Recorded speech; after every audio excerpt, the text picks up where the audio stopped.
Sisimula na ang construction ng 3 stasyon ng Metro Manila Subway. Pinangunahan ni Pangulong Bongbong Marcos ang groundbreaking ceremony nito.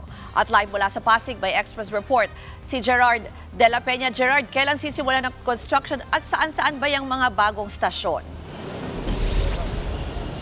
Ruth, dahil nga nagkaroon na ng groundbreaking ceremony kanina ay dito sa Shaw Boulevard Station, doon sa Kalayaan Avenue Station at sa BGC Station ay anumang araw ay masisimula na ang pagpapagawa sa mga ito. Kanina nga ay mismong si Pangulong Bongbong Marcos ang nanguna sa pag-i-inspection dito sa Shaw Boulevard ng mga pre-construction activities. Kaya ito ay ginawa niya bago yung mismong groundbreaking ceremony. Matatagpuan itong Shaw Boulevard Station sa kanto ng Shaw Boulevard at Meralco Avenue dito sa Pasig. Kumpleto na ang right of way nito kaya wala na may gimbalakid sa pagpapagawa nito. Bahagi ito ng Contract Package 104 kung saan kasama na ang pagpapagawa ng underground stations ng Ortigas Avenue at Shaw Boulevard at pati na rin ang tunnels na magkokonekta sa mga ito. Ang Ortigas Avenue Station ay nasa kanto ng Meralco Avenue at Ortigas at Julia Vargas sa kinatatayuan ng Metro Walk. Si PBBM din ang nanguna sa groundbreaking ceremony ng Kalayaan Avenue Station na matatagpuan naman sa 11th Avenue at Uptown Open Parking at ang BGC Station na nasa kahabaan ng McKinley Parkway sa gitna ng Serendra at Market dyan din sa loob ng BGC. Bahagi naman ito ng Contract Package 105 na tinatayang matapos sa loob ng 5 taon.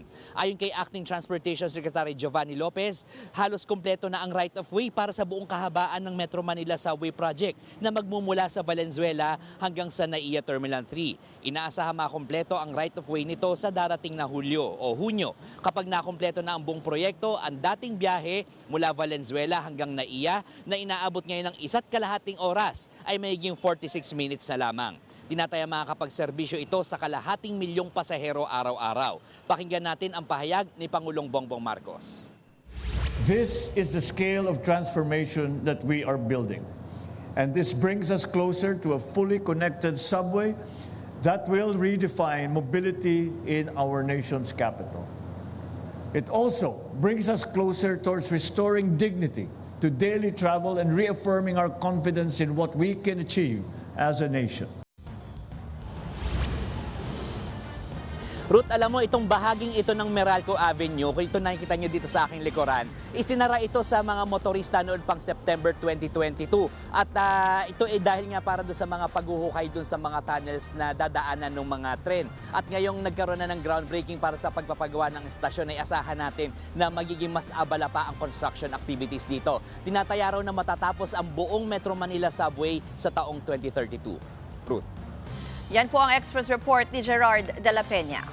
Mga kapatid, Ruth Cabalco, para sa mabilis na pasada ng mga balitang dapat niyong malaman, mag-follow at mag-subscribe sa social media pages ng News 5.